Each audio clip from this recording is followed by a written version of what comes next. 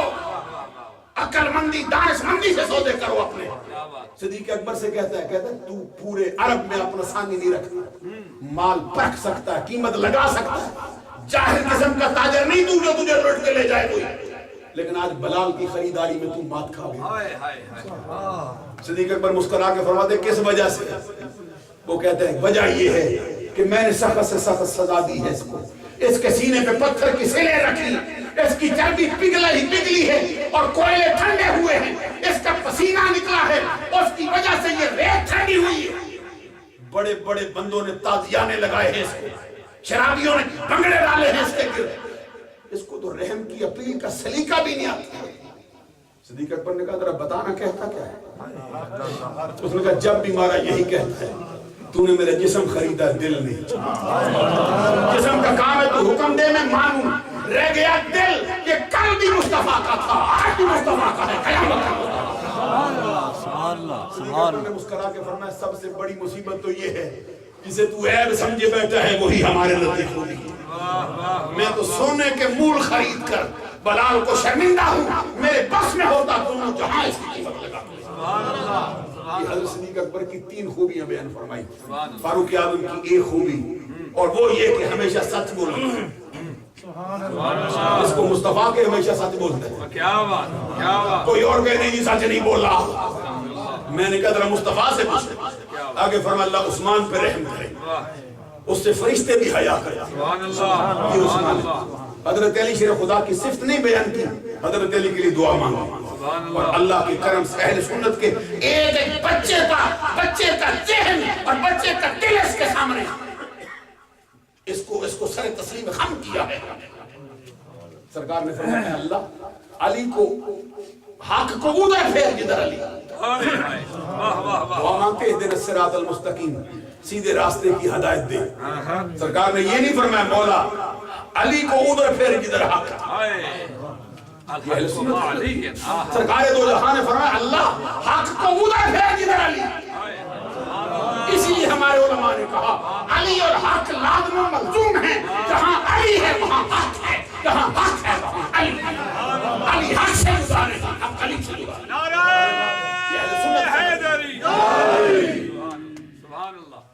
گفتگو اور بہت کرنے کو دل چاہتا ہے کیونکہ بیان ایسا ہے۔ ماشاءاللہ حضرت فاروق اعظم کا اتنا مرتبہ اونچا ہے، لیکن حضرت صدیق اکبر کے مقابلے میں حضرت عمر کو سرکار نے کیسے یاد کیا؟ فرمایا حل انت حسنۃ من حسنات ابی بکر حل انت الا حسنۃ من حسنات ابی بکر۔ عمر تو میرے ابو بکر کی نیکیوں میں سے ایک نیکی۔ تو خود کنز المال میں لکھا ہے، کہتے ہیں فاروق اعظم خانے کعبے کا طواف کرتے کرتے اس کا غلاف تھام کر یہ کہتے تھے مولا تو مجھے خطاب کا بیٹا نہ بناتا، مجھے بنو عدی کا سردار نہ بناتا، میں عمر نہ ہوتا، یہ نہیں نہ ملتا، یہ نہ ملتا۔ غیب سے آواز آتی ہے اگر تجھے یہ نہ بناتے تو کیا چاہتا ہے؟ تو کیا چاہتا ہے کہ تجھے وہ بناتے؟ جواب میں حضرت عمر کہتے ہیں مولا مجھے کچھ نہ بناتا، ابو بکر کی چھاتی پہ جو بال ہوئے تھے ایک بال بنا دیتے۔ یہ ابو بکر صدیق رضی اللہ تعالیٰ دوران گفتگو مجھ سے جتنی غلطیاں سردرد ہوئی ہوں اللہ سے معافی کا طلبگار ہوں، آپ لوگوں سے معافی کا طلبگار ہوں۔ 10 منٹ میں نے زیادہ لیے اس کے لیے بہت زیادہ معافی کا طلبگار ہوں۔ وآخر دعوانا الحمد للہ۔ ماشاءاللہ ماشاءاللہ مرحبا اللہم زد فزد ماشاءاللہ ماشاءاللہ۔